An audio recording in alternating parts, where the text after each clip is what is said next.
Right, we're looking at function notation here, and it's basically, if I circle, it's this bit, this is the bit you've got to look out for, f of x.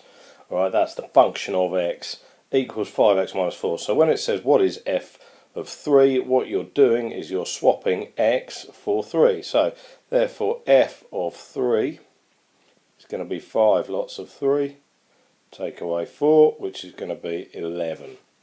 Alright, so fairly straightforward. Now the second one, this here means we're finding the inverse function. Now what that means is you've got to rearrange the equation to make x the subject basically. So instead of putting g of x, which is another way of writing a different function of x as it were, I'm going to put y. Okay, and all I'm going to do is I'm going to make x the subject of this. So we're going to take away 2 first of all.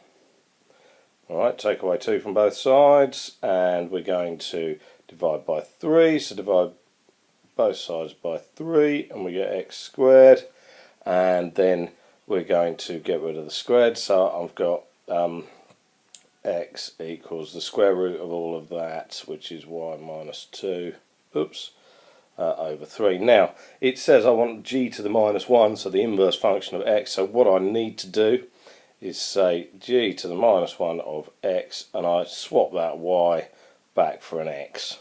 Alright, so it's literally just that. Alright, fairly straightforward, but you're just literally rearranging the formula.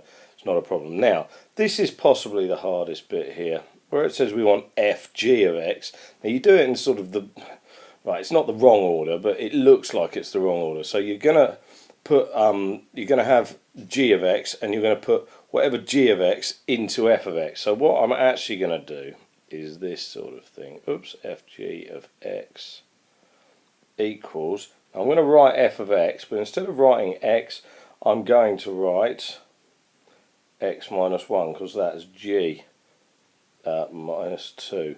So what I've done here, and if I just change to, I don't know, orange, there we go, this bit here is this bit here. Okay, so I'm literally just sticking the g function into the f function, and now it says I've got to give it in its simplest form. So back to blue, we get fg of x. Well, the one's not going to change, that's fairly straightforward. Need to multiply out the brackets to get 3x minus 3 minus 2, so it's going to be 3x minus 5. Alright, so fairly straightforward again.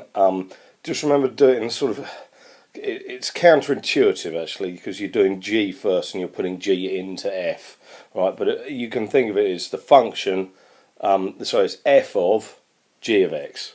I mean, that's the way you can think about it if you like.